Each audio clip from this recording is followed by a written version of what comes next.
Hello everybody, this is Dr. Cole. Sunday afternoon, January 23rd, as we move into week 3 of Political Science 1013 for the spring 2022 term on the 16-week schedule.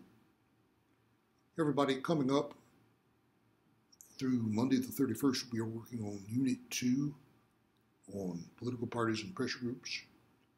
We have a discussion this week and a quiz 1 week from tomorrow, Monday the 31st. Let me say just a few words about what you'll be looking at in the class notes for Unit 2. We talk a bit about political parties in general, what political parties do, what they're there for.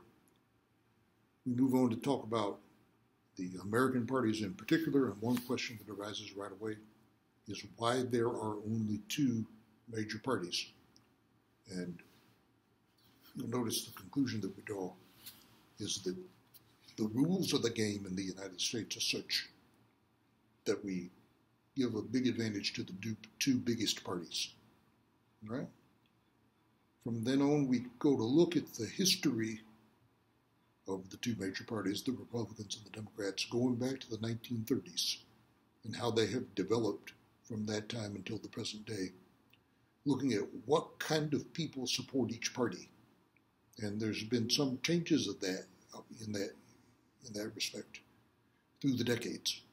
Okay, the parties today are not exactly the way they were in the 1930s, 40s, and 50s, and we do talk quite a bit about that, trying to bring you up to date to where the parties are in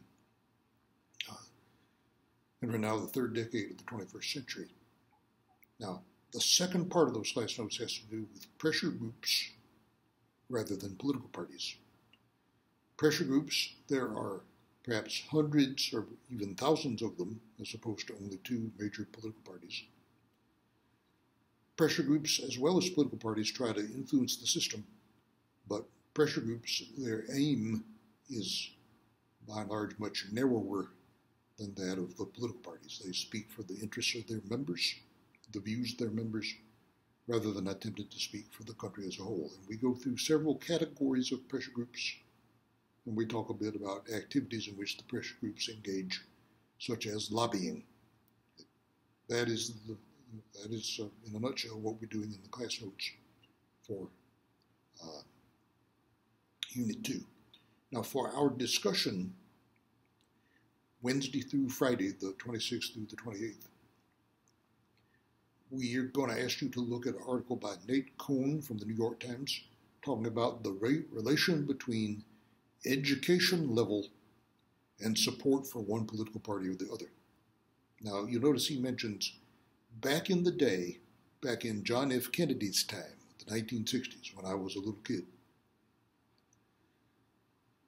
support for one party or the other seemed pretty strictly tied to wealth, income, and education level.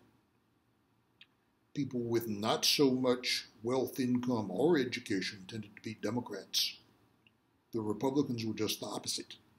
People of higher levels of wealth, income, and education. That has become somewhat scrambled in the present day, and is a much more complicated relationship between wealth, income, and educational level and support for one part or the other than they used to be.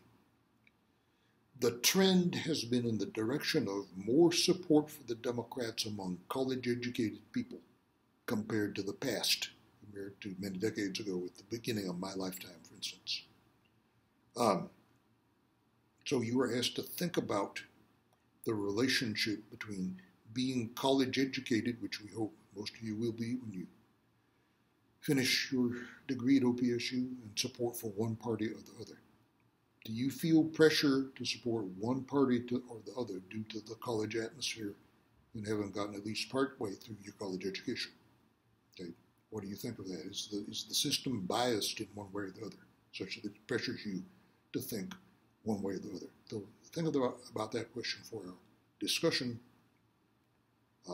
this Wednesday through Friday, the 26th through the 28th. Remember to post once at the outset and then once more in response to one of your classmates before the end of the discussion period. Then on Monday the 31st, a week from tomorrow, we'll have a quiz for you.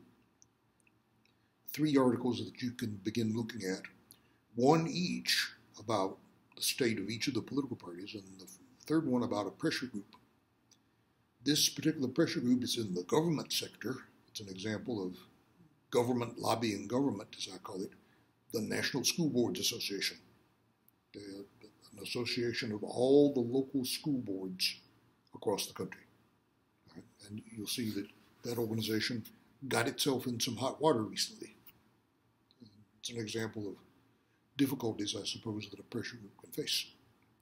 All right, but that's not coming up till Monday the 31st. In the meantime, we have our discussion later this week, and all along we need to be looking at our class notes for Unit 2.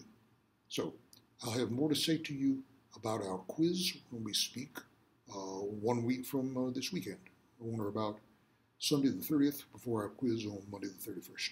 So be looking at that material. Hope you will take part in the discussion, and we will talk to you again about this time next week.